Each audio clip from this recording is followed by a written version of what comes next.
Le 2 mars 2022, Jean-Pierre Pernaut rendait son dernier souffle à l'âge de 71 ans.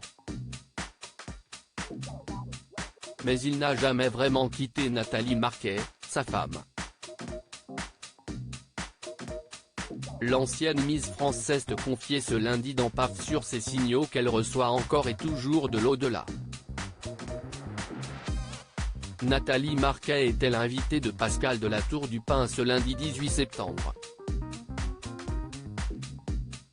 La Miss France 1987 est venue présenter l'édition 2024 de l'Almanach des régions, rendez-vous incontournable pour découvrir les richesses de notre beau pays.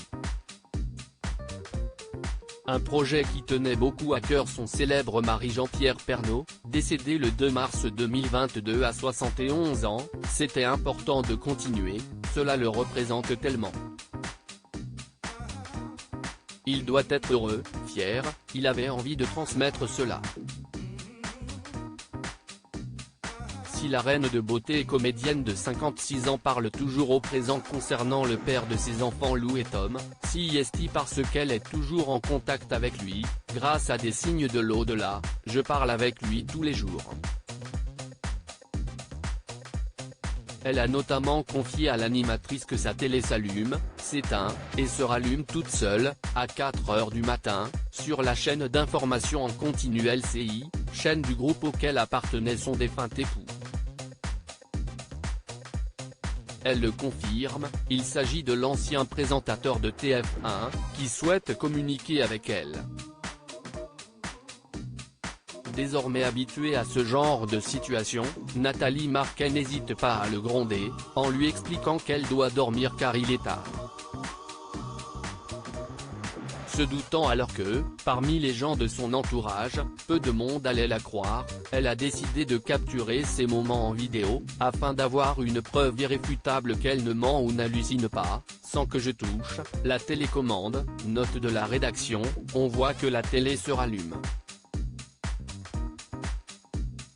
Pour rappel, elle s'était déjà confiée en mai 2022 dans une interview sur un fait similaire, mais concernant cette fois-ci sa fille Lou, sa télé s'est allumée toute seule à 1 h du matin. Il y avait un film où un homme disait « Je suis fier de toi, ma fille ».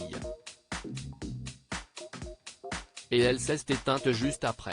Elle racontait aussi dans cet entretien que l'image de ces deux télés s'est arrêtée net le soir du débat présidentiel, alors que son fils réclamait un signe. À noter que ce n'est pas la première fois que Nathalie Marquet affirme de manière plus globale sentir la présence de son défunt mari autour d'elle. Ce qui hélas ne l'empêche pas de ressentir toujours un immense chagrin depuis sa mort, le deuil est toujours compliqué. Elle ne se sent d'ailleurs vraiment pas prête à tourner la page en s'ouvrant à d'autres rencontres. Pour elle, Jean-Pierre Pernaut ne l'a jamais vraiment quittée.